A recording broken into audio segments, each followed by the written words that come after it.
dele. Só que nós vemos que Judas tornou o cargo dele um enfado. Ele ficou tão sobrecarregado, tão cansado, porque ele fazia como se fosse uma obrigação, e isso causou suicídio na vida dele.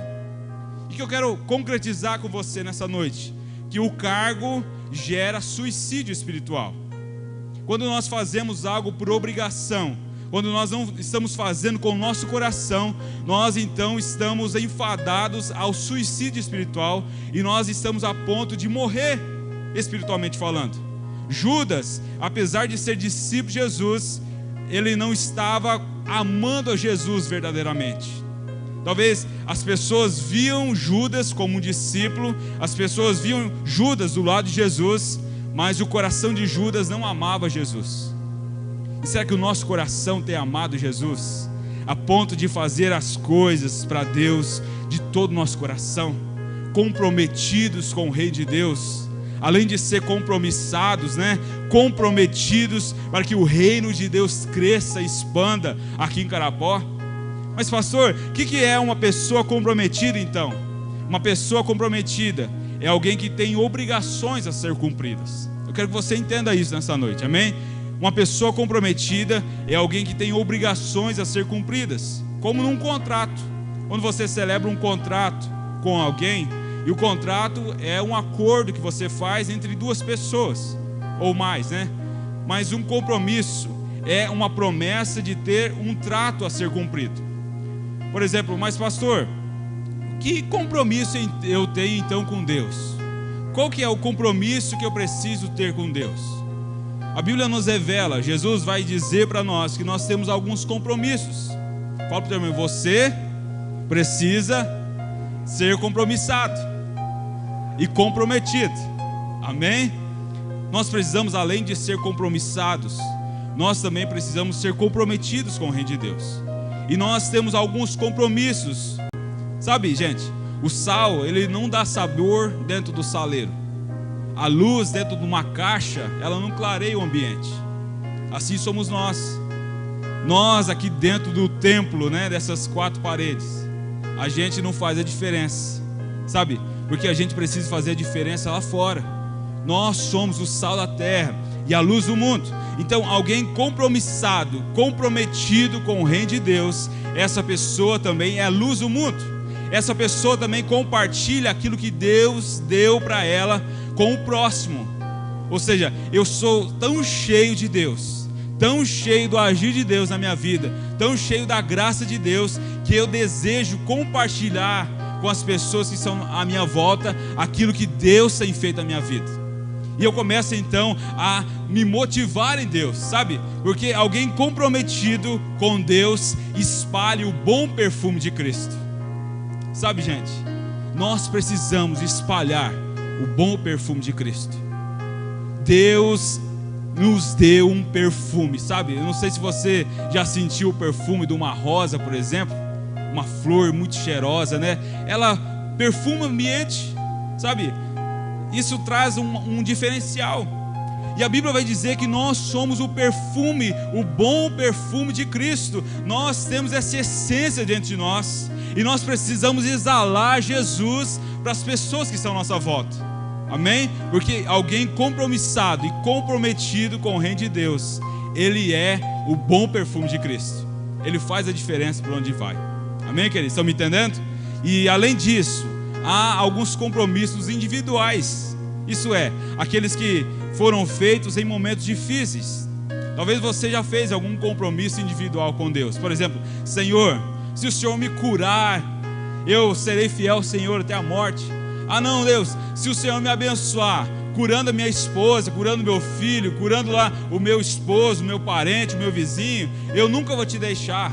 Ah Senhor, se o Senhor fizer isso por mim, eu vou ser firme na obra do Senhor, eu vou ir aos cultos, Sabe, alguns compromissos que a gente faz. E todos nós, em algum momento de crise na nossa vida, nós já fizemos alguns votos assim. Porém, muitas vezes quando vem a prova, vem as lutas do ministério, A gente que é líder de célula, vem as lutas no nosso ministério, e muitas vezes nós acabamos desistindo. Muitos desistem e vão embora. dizem, não reconheceram o meu trabalho, não me reconheceram lá, sabe, são as desculpas mais ouvidas. Não, o meu tempo naquela igreja se encerrou, né? Ninguém olha para mim, ninguém me reconhece o que eu estou fazendo. Meu irmão, comprometimento é mais do que um compromisso, sabe? Comprometimento, alguém comprometido com Deus faz o melhor de todo o seu coração, faz o melhor de todo o nosso coração, porque Colossenses 3, verso 23, Colossenses 3, 23, vai dizer assim, e tudo quanto fizerdes, fazei de todo o coração como ao Senhor e não aos homens. Porque se eu quero reconhecimento aqui nessa terra, eu não preciso de reconhecimento de Deus, porque eu já estou sendo recompensado aqui. Mas quando eu faço tudo de todo o meu coração, como ao Senhor e não aos homens, eu sou abençoado por Deus. Amém, queridos? Então nós precisamos fazer algo de todo o nosso coração, compromissados e comprometidos com o reino de Deus. Amém? Como ao Senhor. Sabe, lá no trabalho, eu faço o meu melhor como ao Senhor. Lá na minha casa, né, eu preciso fazer o meu melhor, não para agradar a minha esposa, não para agradar o esposo, os filhos, não, eu preciso fazer o meu melhor como ao Senhor, porque Ele pagou um alto preço por mim na cruz do Calvário, Ele morreu naquela cruz, e Ele é digno do meu melhor, amém? Ele é digno do seu melhor. Lá na sua célula, meu irmão, você precisa oferecer a Deus o seu melhor, amém? Ele não merece menos do que isso. Pastor, é difícil, e já tem uma cruz tão grande, né, que eu fico carregando. Eu tenho um filho, né, que me dá tanto trabalho. Minha esposa é complicado, não sei o quê. Meu serviço é complicado. Ei, meu irmão, isso não é cruz, não. Isso é aflição.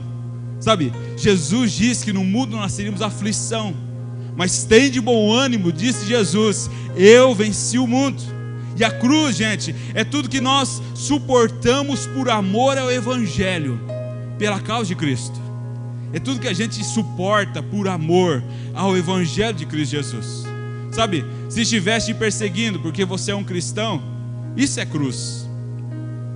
Se os escarnecedores fogem de você quando te veem, isso é cruz.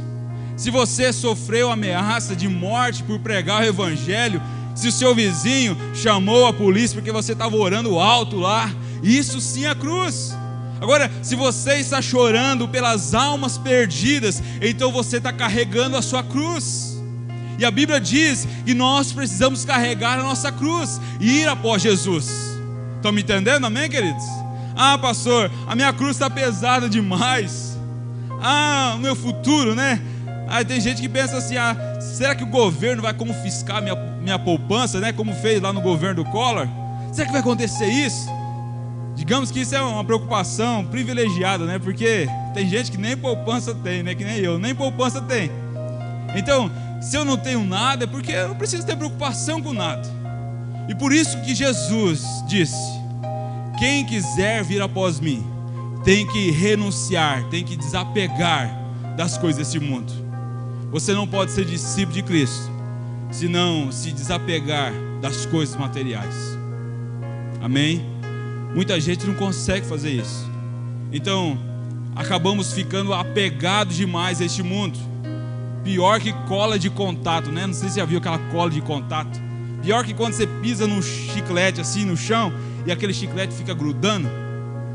Muitas vezes a gente não consegue, sabe, desapegar das coisas do mundo. E ficamos pior que um chiclete na sola do sapato. Mas quando nós lemos a Bíblia, lá em Tiago, no capítulo 4, verso 4, está dizendo que a amizade com o mundo é inimizade com Deus, gente.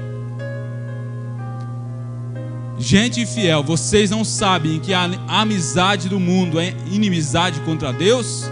Aquele, pois, que quiser ser amigo do mundo, se torna o quê? Inimigo de Deus. Isso significa dizer que se eu amo o mundo, eu tenho a Deus por meu inimigo. Olha o que Tiago está dizendo. Se eu amo o mundo, eu tenho a Deus como meu inimigo. Isso é terrível, gente. Ei, meu irmão, tenha tudo e todos como seu inimigo, mas não tenha Deus como inimigo. Nem pense nessa possibilidade. Amém? Mas a pergunta para mim e para você nessa noite é: você se considera uma pessoa comprometida com a causa do Evangelho? Será que nós temos sido comprometidos com a causa do Evangelho? Porque a resposta a essa pergunta, por que isso é importante? Por que essa resposta a essa pergunta é importante? Por que eu preciso ser comprometido com a causa do Evangelho? É porque o reino de Deus é formado por pessoas. O reino de Deus é formado somente por pessoas comprometidas. Amém? O reino de Deus é formado somente por pessoas comprometidas com o reino de Deus. Sabe, no céu não vai ter cargo lá, sabe? Vai ter encargo. Quando nós fazemos algo por amor a Deus, não por uma obrigação. A gente não é salvo, sabe? Porque nós fazemos algo para Deus. Não, eu faço algo para Deus porque eu fui salvo. Estão me entendendo a diferença? Eu não faço as coisas para Deus para ser salvo. Não, eu faço as coisas para Deus, aquilo que Deus me manda fazer, porque eu fui salvo. Ou seja, eu sou tão grato a Deus, a esse Deus gracioso, que eu quero honrar a Ele com as minhas atitudes. Eu sou tão grato a esse Deus que eu desejo ser comprometido com o reino dele. Amém? Nós precisamos ser comprometidos e compromissados com o reino de Deus. Amém, queridos? Amém? Então, o reino de Deus é formado somente por pessoas comprometidas ou que têm obrigações a ser cumpridas. Então, nesse local que nós chamamos igreja aqui, nessas 4 paredes, passa a ser um lugar que eu e você temos responsabilidade a cumprir. Fala para o teu irmão: você tem responsabilidade a cumprir. Nós, como cristãos autênticos de Cristo Jesus, nós temos responsabilidades a cumprir. Amém? Não é um lugar de lazer aqui. A gente não está num lugar de descanso. Sabe, a gente às vezes é acostumado a dizer: a igreja é a casa do Pai, né? Nós podemos ficar à vontade aqui, só sombra e água fresca, em outras palavras. Mas isso não é verdade, gente. Sabe, nós temos algumas obrigações a ser cumpridas. Por exemplo, vou dar um exemplo bem grotesco aqui. Meu pai mora do lado da minha casa, né? E algumas vezes no mês, ou uma vez no mês pelo menos, a gente corta a grama lá da casa dele. E eu tenho o encargo, né, de ajudar ele. Eu não faço por uma obrigação, mas eu faço por gratidão. Sabe, é um prazer poder estar ali e ajudando ele a roçar a grama do quintal. A gente não está aqui na igreja por uma obrigação. A gente não pode vir aos cultos por uma obrigação. A gente tem que vir e servir a Deus por encargo. Nós devemos fazer o nosso melhor ao Senhor como um comprometimento, sermos comprometidos e compromissados com o reino de Deus e com a igreja local. Amém, queridos? Estão me entendendo? Então, um membro comprometido com o corpo de Cristo, com a igreja, possui responsabilidades a ser cumpridas. Quando eu sou um membro do corpo de Cristo, da igreja local, eu possuo responsabilidades a serem cumpridas. Amém? E quais são essas responsabilidades? A primeira responsabilidade que eu quero trazer para você nessa noite é fidelidade, sabe? Ser um crente fiel, amar a igreja, sabe? Vestir a camisa da nossa igreja, amar os irmãos que você tem aqui, lembrar que você vai morar junto com ele no céu, porque nós somos uma família, gente. Nós somos uma família de muitos filhos e não pode haver falsidade entre nós. Então eu preciso ser fiel a Deus e também à igreja local. Amém, queridos? Precisa haver no meu coração fidelidade. Fidelidade a Deus e ao corpo de Cristo, que é a igreja local. Amém? Então nós precisamos ser um crente fiel. Fala assim: eu preciso ser um crente fiel. Amém? Nós precisamos amar a nossa igreja, gente. Sabe, vestir a camisa mesmo. Você que é líder de célula, você precisa amar a sua célula. Vestir a camisa da sua célula, sabe? vestir mesmo, amar aquelas pessoas a qual Deus confiou você, amar as pessoas que você está liderando, amar aqueles irmãos que talvez faltam um dia, né? E você achou que eles iam lá e eles não foram. Você deve amar eles, sabe? Compromissado com o reino de Deus. Mas em segundo lugar, você e eu devemos pregar o evangelho ao nosso amigo. Fala assim: eu preciso pregar o evangelho. Sabe, a gente precisa deixar de ser um crente 5S, inventei mais um S agora, né? Um crente que acha que está salvo, fica sentado, fica sossegado, fica satisfeito com a forma que está e acaba sendo um crente sem vergonha também. Salvo, sentado, sossegado, satisfeito e sem vergonha. Sabe, nós devemos pregar o evangelho. Esse é um mandamento de Jesus. Esse é um mandamento de Jesus. Ide, portanto, e pregai o evangelho a toda criatura, ao vizinho lá, ao parente, ao amigo, ao colega de trabalho, ao funcionário, ao amigo da escola, aonde você for. A gente deve ser um embaixador do reino de Deus aqui na terra. Amém, queridos? Estão me entendendo? As pessoas que nos cercam, nós devemos trazê-las para a igreja, para serem batizadas e fazerem parte do corpo de Cristo. Será que você tem feito isso lá onde você trabalha? Na sua empresa, no seu trabalho? Ou você é um agente secreto de Deus? Um 007 lá, né? Ninguém sabe se é cristão, porque talvez você tenha praticado as mesmas coisas que um não cristão faz. Nós fomos chamados por Deus para fazermos a diferença onde a gente vai, queridos. Eu não estou falando que você precisa lá, talvez você tenha dificuldade para isso, mas de ir lá e pregar o evangelho. Mas você precisa ser a pregação do evangelho, porque o testemunho de vida de um cristão autêntico fala muito mais forte do que uma pregação. Sabe, não adianta nada eu falar, não, faz isso, faz aquilo, se eu não estou fazendo. Não adianta nada, porque eu não estou sendo exemplo. Será que nós temos sido exemplo onde a gente vai, gente? Será que as pessoas, ao olhar para nós, conseguem ver em nós a pessoa de Jesus Cristo? Será que as pessoas, ao olhar para a gente, conseguem ver o bom perfume de Cristo? Ou a gente tem sido mais um que se diz crente e não é crente? Porque Deus não tem agente secreto, Ele tem agente público, amém? E você e eu devemos brilhar a luz de Deus aonde nós andarmos. Não é a minha luz que eu devo brilhar, mas é a luz de Jesus. Lá no seu trabalho, seja onde for, meu irmão, lá na rua, no trânsito, lá na empresa, lá na família, sabe? Lá na nossa casa. Quantas pessoas me falam: ah, meu pai não transparece Jesus não. Lá ele é bonzinho aqui na igreja, mas chega lá em casa, ele vira a casaca, né? Você tem sido um cristão na sua casa? Você tem transparecido Jesus para os seus filhos? Você tem transparecido Jesus para a sua esposa, para o seu esposo? Como tem sido a sua vida, meu irmão, fora daqui do templo da igreja? Sabe, porque nós precisamos ser alguém compromissado e também comprometido com o reino de Deus. Não adianta nada ser comprometido aqui com a igreja local, com a noiva de Cristo aqui, e não tratar bem a sua família, não tratar bem os seus filhos, não ser alguém segundo o coração de Deus. Nós precisamos deixar a luz de Jesus brilhar em nós, aonde nós formos.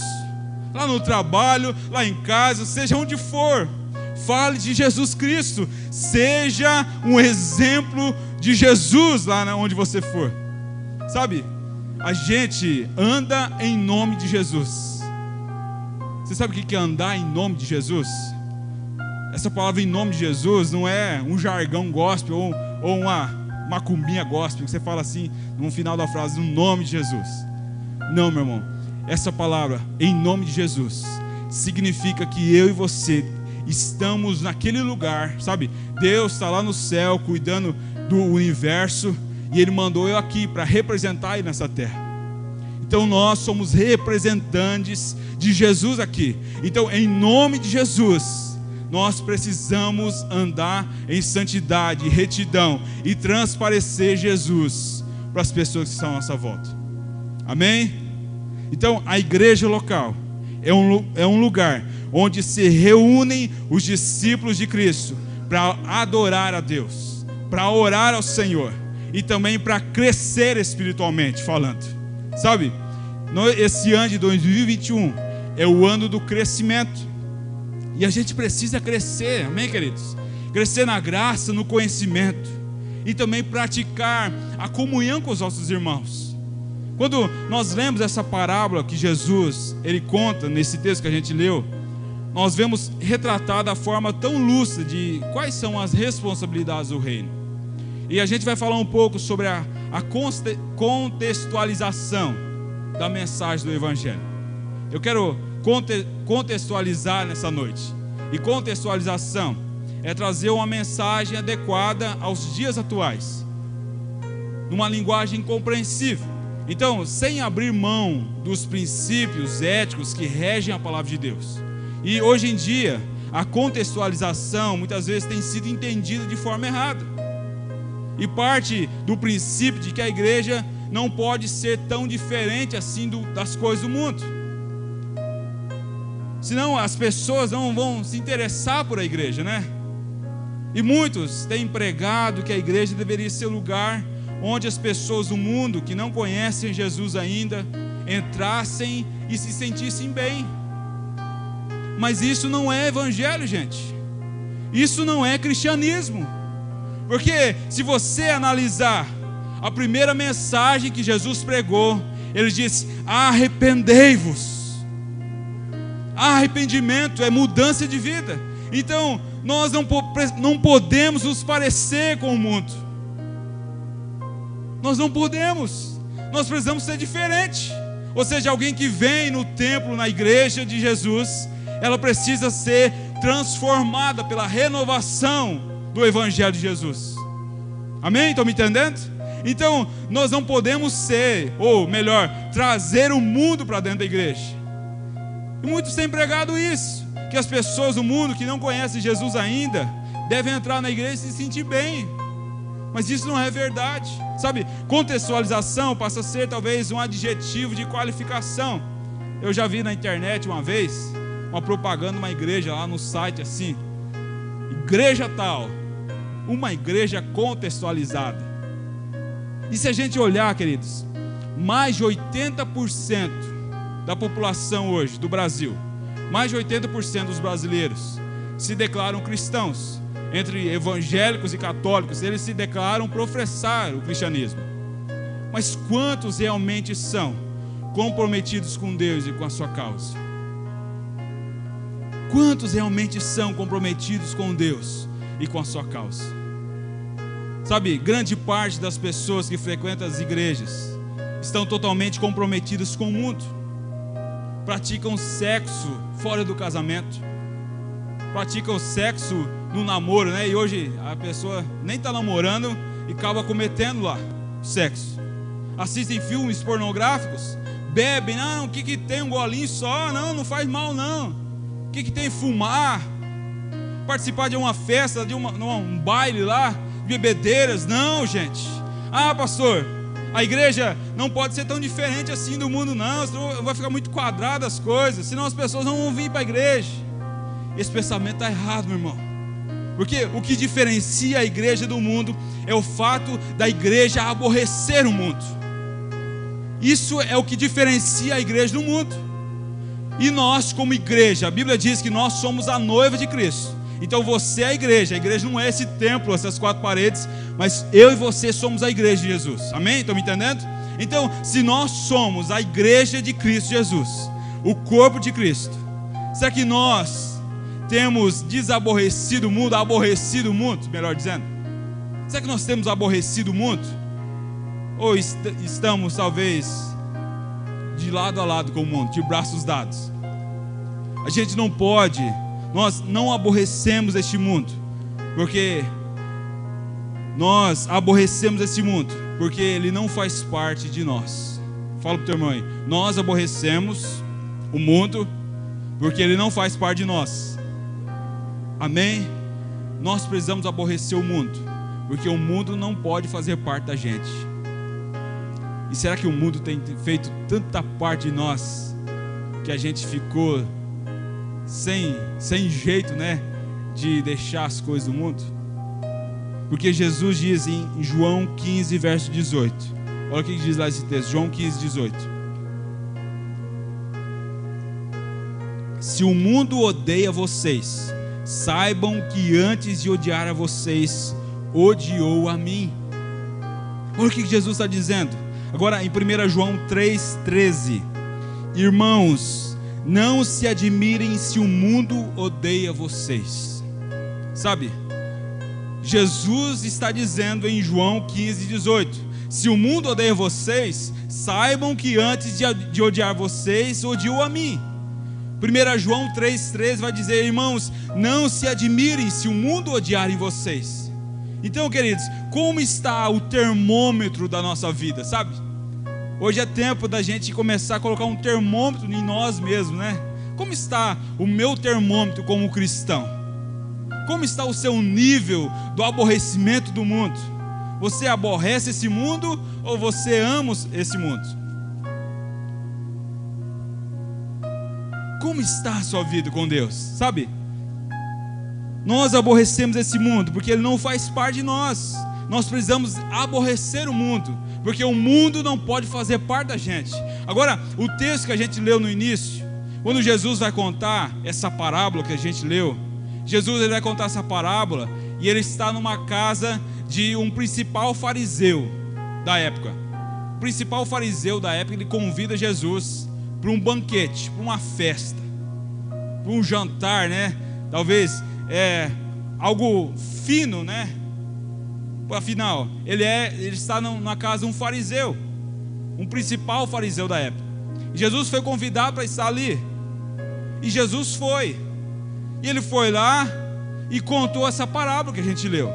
Foi lá que Jesus contou essa parábola. E a parábola que ele contou, na verdade, é um paralelo do que vai acontecer no reino de Deus. É uma tipologia.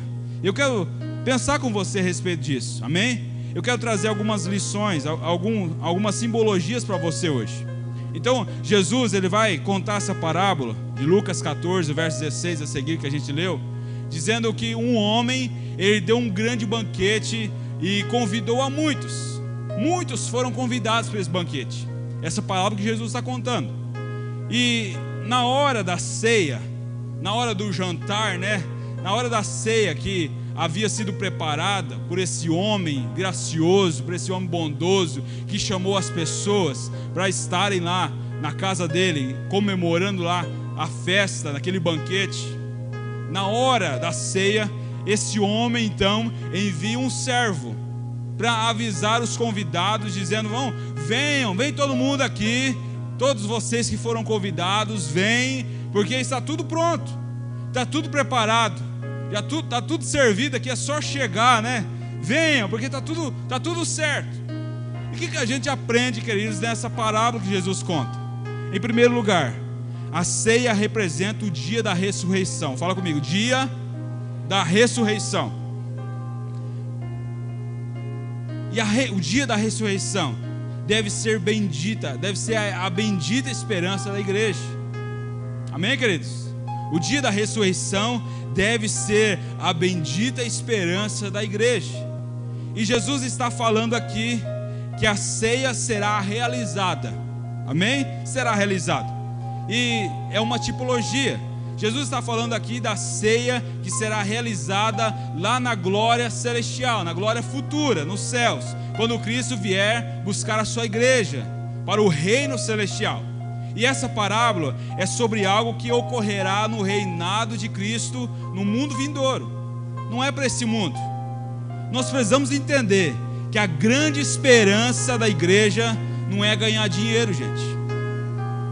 Nós, como igreja de Cristo, como corpo de Cristo, a nossa maior esperança não é ficar rico. A nossa maior esperança não pode ser abençoada aqui nessa terra. É claro que Deus abençoa, é claro que Deus provê, é claro que Deus cura, é claro que Deus faz maravilhas, é claro, isso é fantástico o que Ele faz. Mas a nossa maior esperança não deve ser isso. A grande esperança da igreja é o retorno de Cristo e o arrebatamento da igreja. Amém? A grande esperança do cristão, a minha e a sua esperança, deve estar no fato de Jesus voltar. Essa deve ser a nossa maior esperança. E eu quero te encorajar e dizer para você que Jesus voltará, amém? Jesus voltará, gente. Sabe, isso deve arder no nosso coração pela volta de Jesus. Isso deve arder, porque João 14, verso 3, lá diz assim, ó: e quando eu for e preparar um lugar, voltarei. Diga comigo, voltarei. Olha o que Jesus está dizendo. Ele diz assim, um versículo antes: eu vou, e quando eu for, eu vou preparar um lugar, e depois que eu for e preparar lugar, eu voltarei e receberei para mim mesmo, e os receberei para mim mesmo, para que onde eu estou, vocês estejam também. Olha o que Jesus diz, é uma promessa, amém? Ele voltará. Voltarei e os receberei para mim mesmo, para que onde eu estou, vocês estejam também. Sabe, gente, é uma promessa gloriosa, porque Jesus diz que eu não vos deixarei órfão, eu vou enviar o Consolador. E quando o Consolador vier, Jesus está dizendo, eu vou para a casa do meu Pai, eu vou preparar lá moradas, e quando eu for, eu vou voltar. Eu voltarei e os receberei para mim mesmo, para que onde eu estou, estejais vós também. Agora, Paulo, ele vai dizer aos 1 Tessalonicenses, capítulo 4, verso 16. Olha o que o Senhor diz: porque o Senhor mesmo, dado a sua palavra de ordem, ouvida a voz do arcanjo e ressoada a trombeta de Deus, descerá, diga, descerá dos céus. Olha, o Senhor, Ele vai vir nos ares, amém? Descerá nos céus, e os mortos em Cristo ressuscitarão primeiro. Depois, nós, os vivos, os que ficamos, seremos arrebatados juntamente com eles entre as nuvens, para o encontro com o Senhor nos ares, e assim estaremos para sempre com o Senhor. Olha que promessa gloriosa, gente. Sabe, olha que promessa maravilhosa. Ele vai vir nos ares, entre as nuvens, e nós vamos nos encontrar com o Senhor nos ares, e assim nós estaremos com Ele para sempre. Agora o verso 18: portanto, consolem uns aos outros com estas palavras. Consolai, diga aí para o seu irmão, fica firme, irmão. Logo nós vamos daqui, amém? Logo nós seremos arrebatados. Sabe, espere um pouco mais. Devia ser assim, sabe, queridos? Devia ser assim, porque é uma promessa maravilhosa do Senhor sobre a nossa vida. Porque nós não somos desse mundo, nós estamos aqui de passagem, né?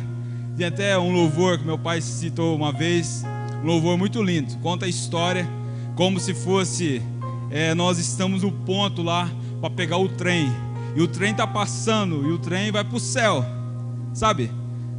Nós estamos aqui de passagem, gente. Nosso lugar não é aqui. Nós precisamos entender isso. Mas você quer ver que hilário, né? Que louco. Sabe, se eu perguntar para você, quem quer ir para o céu aqui hoje? Levanta a mão aí. Nossa, quem quer ir para o céu? Todo mundo quer ir para o céu, né? Todo mundo levantou a mão.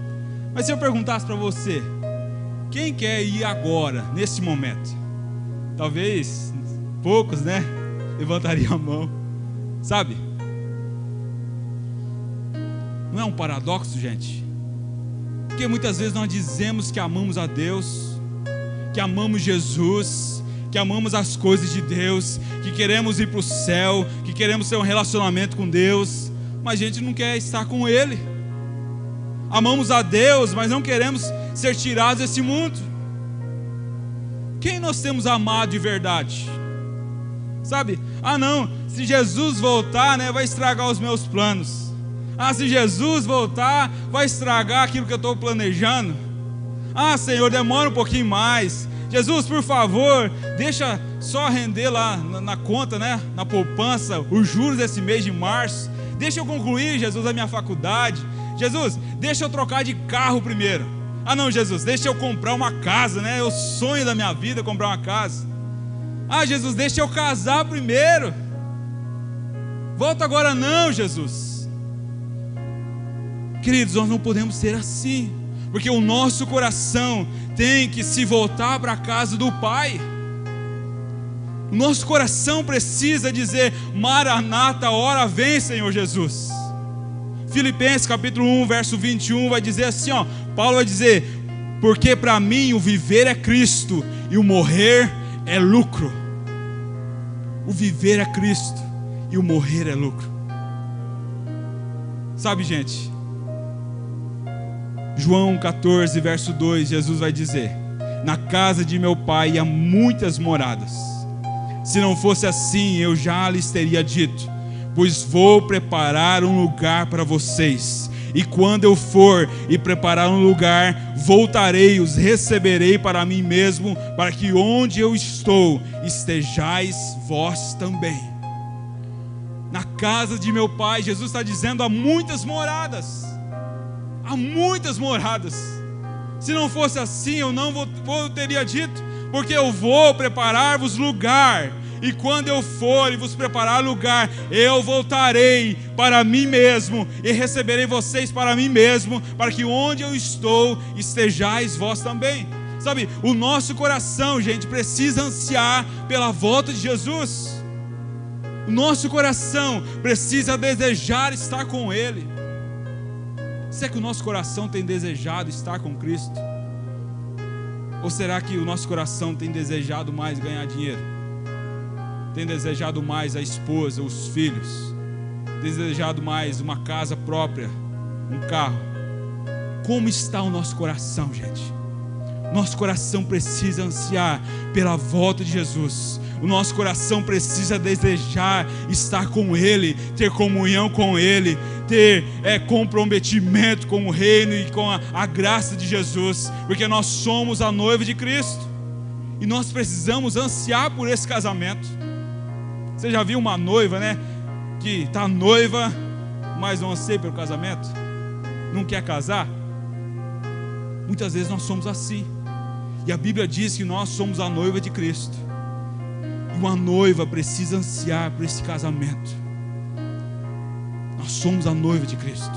Mas em segundo lugar, nós aprendemos nessa parábola que quando nós estamos comprometidos com Deus, nós precisamos ter prioridades, as prioridades do reino acima das nossas prioridades.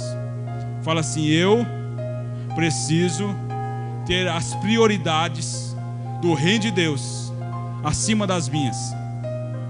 Amém? Alguém comprometido e compromissado com o reino de Deus tem as prioridades do reino de Deus acima das suas prioridades. E na parábola que Jesus conta, aqueles que inicialmente aceitaram o convite, dá a entender que esse Senhor, quando Ele vai fazer esse banquete, Ele vai fazer esse convite, as pessoas, quando esse Senhor faz esse convite, elas aceitam o convite. Não, eu vou lá, pode marcar o meu nome, pode confirmar que o dia tal lá eu vou estar lá presente. Não, fica tranquilo, vou estar lá. Pode ir lá encomendar o buffet, né? Pode confirmar que eu vou estar lá. E na parábola que Jesus conta, então, aqueles que inicialmente aceitaram o convite para ir à ceia, eles não compareceram. Em outras palavras, eles disseram que iriam, mas não foram. E essas pessoas representam aqueles que aceitaram aparentemente o convite de Jesus à salvação, mas o amor deles por Cristo e pelo seu reino se esfriou. E a gente é levado muitas vezes a isso, ao amor de Deus e o reino de Deus se esfriar no nosso coração. Outras prioridades começam a entrar na nossa vida. Outras prioridades entram. Talvez coisas boas, sabe, gente? Uma festinha, né? Um passeio, um jogo de futebol, uma viagem. E a gente começa a contaminar o nosso coração com as nossas prioridades. E deixamos as prioridades do reino de Deus de lado. Começamos a buscar a Deus em segundo plano, em segunda opção. Ah, pastor, está pregando a palavra de Deus. Sempre o pastor, né, ele está sempre pregando a palavra de Deus. E as pessoas talvez estão sempre dando desculpa. Sabe, esse servo da parábola, ele sai e ele começa então a chamar os convidados. E os convidados começaram a dar desculpa para ele. E existem pessoas, gente, que sempre se desculpam e nunca vão na igreja, nunca buscam a Deus, nunca jejuam, nunca leiam a Bíblia. Desculpas e mais desculpas. Ah não, pastor, amanhã eu vou no culto. Não, amanhã eu vou, né? Ah, pastor, chegou visita em casa. Chegou visita. Desculpa, gente, sabe? Porque alguém que é comprometido com o reino de Deus, ele chama a visita para ir para a igreja, sabe? Ah, pastor, hoje está chovendo, está difícil hoje, sabe, gente? Tem gente que não tinha carro, e quando Deus deu o carro para a pessoa tem carro e não vem na igreja, sabe? Desculpa, sabe? Desculpa farrapada. É como esse servo, ele vai chamar as pessoas e a pessoa começa a dar desculpa. Não, eu casei. Ah não, comprei uma junta de boi lá, eu preciso experimentar a junta de boi. Ah não, comprei um pedaço de terra, eu preciso ver. Qualquer dia eu vou lá, né? Qualquer dia não, amanhã eu oro, amanhã eu busco a Deus, amanhã eu vou me consagrar. Amanhã, esse amanhã nunca chega. E a gente passa o dia, passa o mês, passa o ano e não busca a Deus, e não lê a Bíblia. A Bíblia é a palavra de Deus. E como cristãos nós precisamos ouvir a voz de Deus. E a voz de Deus é audível através da Bíblia, gente. Como que um crente em Jesus, que se diz crente, não ouve a voz de Deus? Nós precisamos orar, ler a Bíblia, jejuar, nos consagrar ao Senhor. Porque um dia Ele virá buscar a sua noiva. E será que nós estamos preparados para esse dia? Ou se a gente vai ficar sempre dando desculpa para crescer, sabe? A gente vai ficar sempre menininho na fé, com mimimizinho, né? A mimimi por cá, começar a dia dar desculpa. Não, meu irmão, você foi chamado para ser um ruió de Deus, um filho maduro de Deus. Nós precisamos crescer. E esse ano é o ano do crescimento. Pare de dar desculpas. Porque pessoas comprometidas não dão desculpas. Pessoas comprometidas e compromissadas com o Reino de Deus fazem as coisas com excelência, de todo o coração. Não, eu vou liderar a célula hoje com excelência. Eu vou dar a melhor ministração, a minha melhor dedicação aqui nessa palavra. Eu vou entender. Ah não, se eu não entender, eu vou ligar para o pastor que pregou, vou perguntar para ele o que ele quis dizer com isso aqui. Porque eu quero entrar a palavra no meu coração, para eu transferir essa palavra para as pessoas que estão lá na minha célula. Não, eu vou dar o meu melhor lá. Eu vou chegar antes, eu vou ajudar lá o anfitrião na célula, eu vou cumprimentar as pessoas, eu vou fazer a lição de casa, eu vou convidar alguém para ir na célula. Não, eu vou fazer diferença, porque eu sou comprometido com o reino de Deus. Sabe, gente, a gente não pode chegar lá na célula, né? Como vai para as glórias viram lá, chegar, cair, como cair do céu lá, chegar lá e só pregar lá e dar tchau, obrigado pro pessoal. Não manda uma mensagem durante a semana, não ora pelos discípulos, não faz uma visita, sabe? Não se consagra. Não, alguém comprometido com o reino de Deus, essa pessoa faz com dedicação, com amor. E Deus está nos chamando a sermos comprometidos com o reino dele nessa noite. Amém, queridos? Não estou nervoso não, tá? Sabe, a gente precisa parar de dar desculpas. Há muita dificuldade hoje de trazer uma pessoa para Cristo, apelando só para o Evangelho. E hoje, se você analisar, existem muitas igrejas que se especializaram em criar estratégias para trazer as pessoas para a igreja. Eles mudam o nome da igreja, né? Colocam o nome fashion lá, fazem shows musicais, fazem eventos lá, trazem pregador de fora, muita ação social, muitas brincadeiras, muitas diversões. Queridos, o Evangelho não é cura ou ser abençoado financeiramente simplesmente. O Evangelho não é isso. O Evangelho não é pregado, né? Quando Jesus ia pregar o Evangelho, Jesus não pregava lá, não, vem para mim, né? Que eu vou dar dinheiro para vocês. Não, vem para mim, porque eu vou curar vocês. Não, o Evangelho de Jesus é sobre arrependimento. A primeira pregação de Jesus foi sobre arrependimento. Mateus 4,17. Olha o que diz lá, Mateus 4,17. Projeta para mim, por favor. Daí em diante, começou a pregar e dizer: arrependam-se, porque está próximo o reino de Deus. Essa foi a primeira pregação de Jesus, gente. Quando Jesus abriu a boca para falar para o povo, a primeira frase que saiu dele foi: arrependam-se. Isso é evangelho. Porque não adianta nada eu ir na igreja e ser próspero se continuar no pecado. Porque eu vou ser abençoado aqui na terra e não vou ganhar vida eterna, não vou ser salvo. Agora, quando eu vou a Jesus, eu preciso me arrepender dos pecados, ou seja, eu preciso crer que Jesus é o meu único e suficiente Salvador. E para eu crer que Jesus é o meu único e suficiente Salvador, eu preciso entender que eu estou errado, que eu sou um miserável pecador e que preciso da graça de Jesus sobre a minha vida. Então, quando eu vou até Ele em arrependimento e fé, eu recebo salvação. Então, arrependimento não é ganhar dinheiro, arrependimento não é ser curado, arrependimento é ter mudança de vida. Precisa haver uma mudança dentro de nós, metanoia, né? Mudança de mentalidade. É você estar indo para essa direção, e aí você encontra com Jesus, e Jesus diz: arrependa-se, e aí você dá meia volta, metanoia, e você começa a ir na direção que Jesus mandou você ir. Isso é arrependimento, isso é o evangelho, sabe? E Jesus vai dizer em João 14, verso 6, que Ele é o que diz lá, João 14, 6? Caminho. Jesus é o que, gente? O caminho, a verdade e a vida. Olha o que João está dizendo. Jesus está dizendo: eu sou o caminho, a verdade e a vida. Ninguém vem ao Pai senão por mim. Queridos, nós precisamos entender que o único caminho, quando Jesus diz, Jesus é o caminho, não existe outros caminhos, Ele é o caminho, é o único caminho que nos leva a Deus.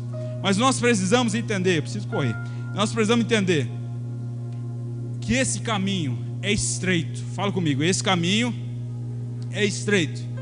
Mateus 7, verso 13, diz assim, ó: entrem pela porta estreita, porque larga é a porta, espaçoso é o caminho que os conduz para a perdição, e são muitos os que entram por ela. Estreita é a porta e apertado o caminho que conduz para a vida, e são poucos os que a encontram. Então, se Jesus é o caminho, não existe outro caminho que te leva a Deus. Esse mesmo Jesus vai dizer aqui em Mateus que nós precisamos entrar pela porta estreita. E ele fala assim, ó: estreita é a porta e apertado o caminho que conduz para a vida, e são poucos que a encontram. Portanto, entrem pela porta estreita.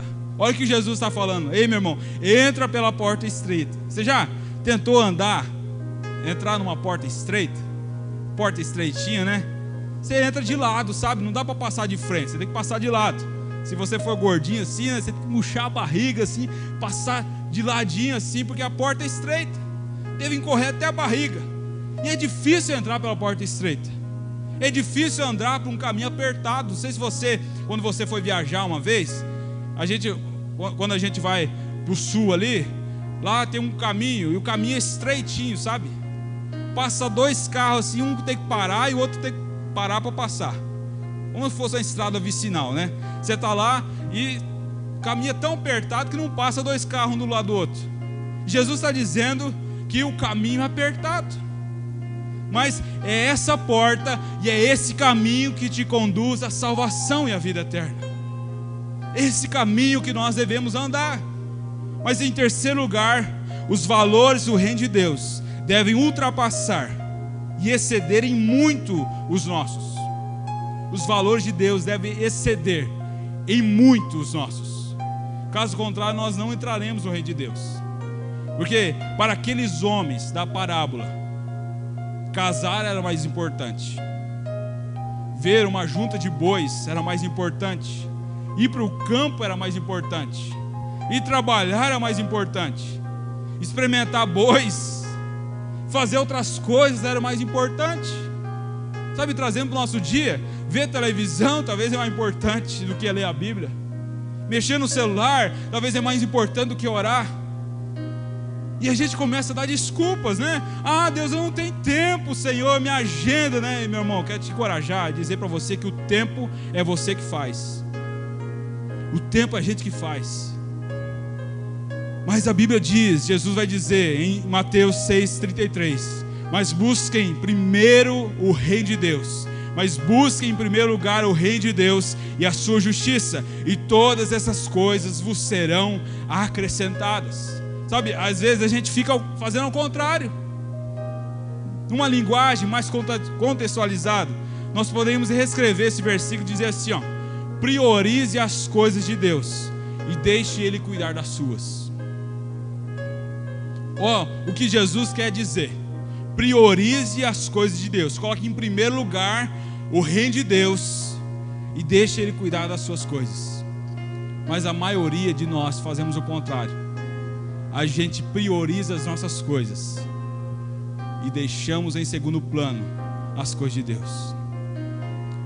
Mas um cristão comprometido e compromissado com o Evangelho, com o reino de Deus, esse cristão prioriza as coisas de Deus. E aí ele não precisa se preocupar com as coisas dele, porque Deus cuida.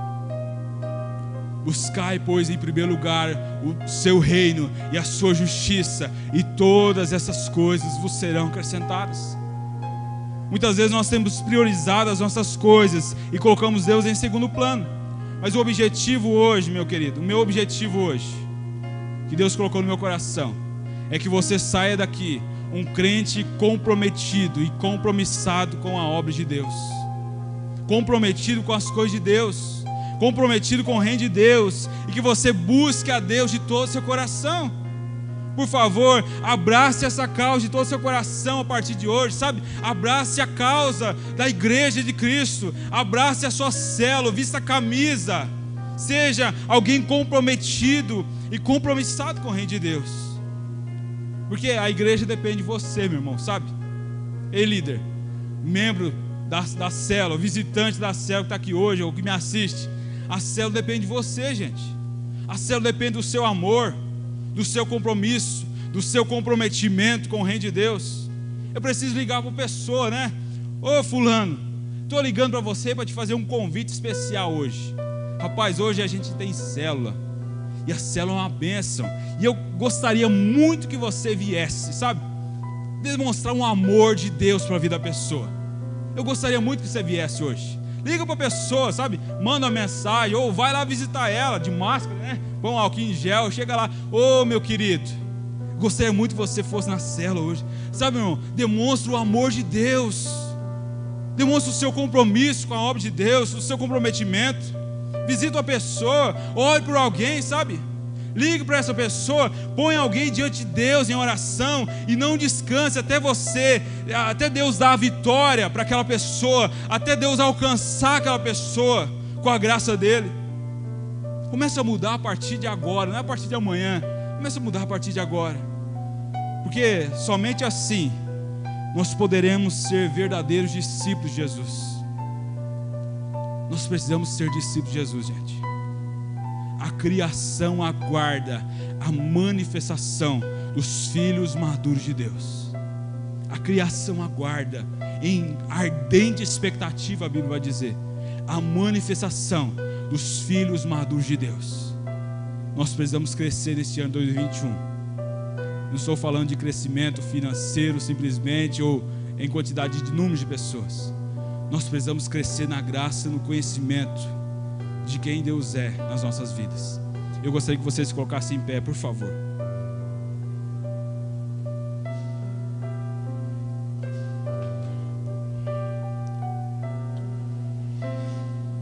E a pergunta hoje, gente: como está o seu comprometimento com Deus? Como está o meu comprometimento com Deus? Será que a gente tem sido comprometido e compromissado com o reino de Deus? Ou a gente tem assumido um cargo simplesmente de liderar uma célula, ou um cargo aqui na igreja, simplesmente isso? Será que nós temos feito as coisas de Deus como encargo, com dedicação, com amor, com expectativa, sabe? Será que a gente tem feito as coisas de Deus com excelência mesmo? Porque eu quero te encorajar e dizer a você nessa noite que Deus não merece o resto da gente. Deus não merece o resto do nosso tempo. Ele merece ser o primordial na nossa vida. Nós precisamos buscar a Ele em primeiro lugar, sabe? Não em segundo plano, não se der tempo, não. Levanta cedo, meu irmão. Ore ao Senhor. Levanta cedo. Ah, pastor, não tem tempo.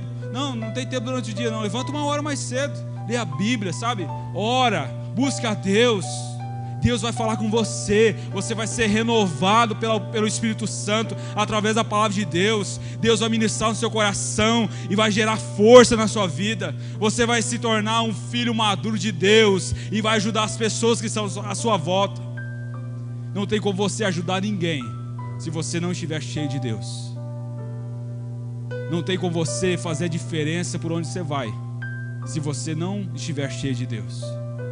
E para isso, nós cristãos, nós líderes que estamos aqui, você que é membro do corpo de Cristo, nós precisamos nos encher de Deus, gente. Nós precisamos buscar ao Senhor enquanto há tempo. Nós precisamos buscar ao Senhor e sermos comprometidos com Deus e com o seu reino. Amém? Feche seus olhos, por favor. Pai, obrigado, Jesus, pela tua palavra, Senhor. Obrigado, Jesus, porque o Senhor é fiel e vela pela sua palavra para cumprir. E o Senhor nos fez uma promessa que o Senhor voltará, ó Jesus, buscar a sua noiva. E nós somos, ó Deus, a noiva do Senhor. E aguardamos com expectativa o casamento, Senhor, dessa noiva contigo. Deus, nós almejamos pela sua vinda, Senhor. Vem, ó Deus, e nos encha, ó Jesus, com a tua graça, com o teu poder. Deus, se há entre nós alguém, ó Deus, abatido, triste, angustiado, sobrecarregado, Pai, que não sei, eu possa tirar todo o fardo, Senhor, Pai, que essa pessoa carrega, todo o cargo, Senhor, nessa noite, Deus, e trazer um encargo, trazer, ó Deus, um amor, ó Deus, por aquilo que ele exerce, que ela exerce. Deus, se é um líder de célula, Senhor, que o Senhor possa dar amor, ó Deus, ao coração dessa pessoa, pela célula dela, Pai, que o Senhor possa criar no coração deles, ó Deus, um amor pelas coisas do reino, pelas coisas do Senhor, Pai, que nós venhamos, ó Deus, não sermos apenas, Senhor, compromissados com o teu reino, mas que venhamos ser comprometidos, ó Deus, e fazer as coisas com excelência, para que não venhamos ter apenas um cargo, ó Deus, aqui na igreja, mas que venhamos ter um encargo e fazermos as coisas com dedicação, com amor, com expectativa, Senhor,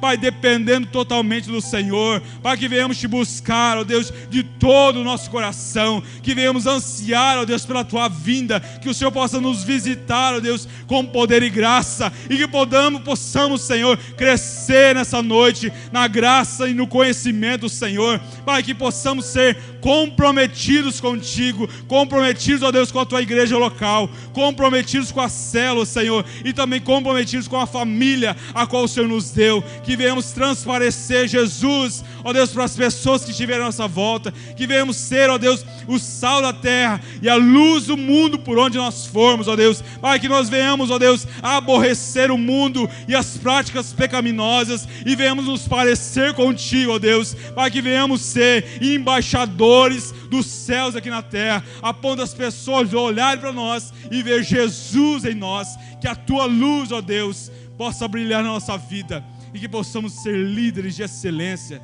líderes segundo o seu coração, Pai, líderes compromissados e comprometidos, ó Deus, com o teu reino, Pai, que não venha a ser apenas um cargo, Senhor, de liderança, mas que venhamos fazer com amor para o Senhor e não para os homens, que Deus, que venhamos ser reconhecidos, ó Deus, pelo Senhor e não pelos homens, que a nossa expectativa, Jesus, Pai, não esteja em recompensa terrena, mas esteja na recompensa que o Senhor nos dará um dia, Deus, que nós venhamos aguardar essa recompensa, a coroa da vida eterna, Senhor, que venhamos aguardar com expectativa, Pai, com dedicação, com Deus, com compromissados, comprometidos comprometidos com o Teu reino, Senhor, e com a Tua causa aqui nessa cidade de Carapó, que venhamos ser compromissados contigo, Deus, por onde nós formos, para que o Senhor venha criar em nós um desejo pelas coisas eternas, Senhor. Pai, um desejo de nos aproximarmos do Senhor, que venhamos Te buscar, ó Deus, até que nada mais importe, que venhamos Te buscar, ó Deus, de todo o nosso coração, com toda a nossa alma, com toda a nossa expectativa, com toda a nossa inteligência, com todas as nossas forças, e que venhamos oferecer ao Senhor, ó Deus, o melhor que nós temos, não porque somos bons, Jesus, mas porque o Senhor foi bom para conosco. Que venhamos fazer aquilo que o Senhor deseja que façamos, não, ó Deus, para Te agradar simplesmente, mas que venhamos fazer, ó Deus, em gratidão, em honra, em dedicação a tudo que o Senhor fez por nós. Que não venhamos fazer as coisas para sermos salvos, Deus, porque as nossas obras perante o Senhor, a Tua palavra diz que são como trapo de imundícia, mas que venhamos fazer aquilo que o Senhor deseja que nós façamos, em gratidão ao preço pago na cruz do Calvário. O Senhor é digno, ó Deus, do melhor que nós temos. O Cordeiro é digno do meu sacrifício. O Senhor é digno da minha dedicação. O Senhor é digno, Jesus, do melhor que eu tenho. O Senhor é digno da minha melhor dedicação ao estudo da célula. O Senhor é digno, ó Deus, da minha melhor, ó Deus, inteligência, do meu melhor tempo. O Senhor é digno, Jesus, do melhor que eu tenho, Pai. E nós desejamos como igreja, Senhor, entregar a Ti o nosso melhor, ó Deus, a nossa melhor adoração, o nosso melhor louvor, a nossa melhor oferta, a nossa melhor dedicação, ó Deus, a nossa melhor liderança, Jesus, que venhamos entregar ao Senhor o nosso melhor, o nosso coração, que o Senhor venha ser prioridade na nossa vida, e as demais coisas o Senhor cuidará, Jesus. Que venhamos, ó Deus, nos preocupar, Deus, em ter um relacionamento contigo, e não mais preocupar, ó Deus, com as coisas desse mundo, porque nós entendemos que nós não somos esse mundo, nós estamos aqui de passagem, e nós aguardamos a Sua vinda, Jesus, e queremos estar preparados, Jesus, preparados para a vinda do Senhor nos ares, para esse encontro maravilhoso contigo, e que venhamos, ó Deus, aguardar com expectativa isso no nosso coração, e possamos oferecer a Ti, nesses dias que estamos aqui na terra, Senhor, o melhor que nós temos, porque o Senhor não merece o resto, o Senhor merece o melhor de nós. É a nossa oração, no nome de Jesus, amém e amém. Você pode dar um salve de palmas, Senhor Jesus?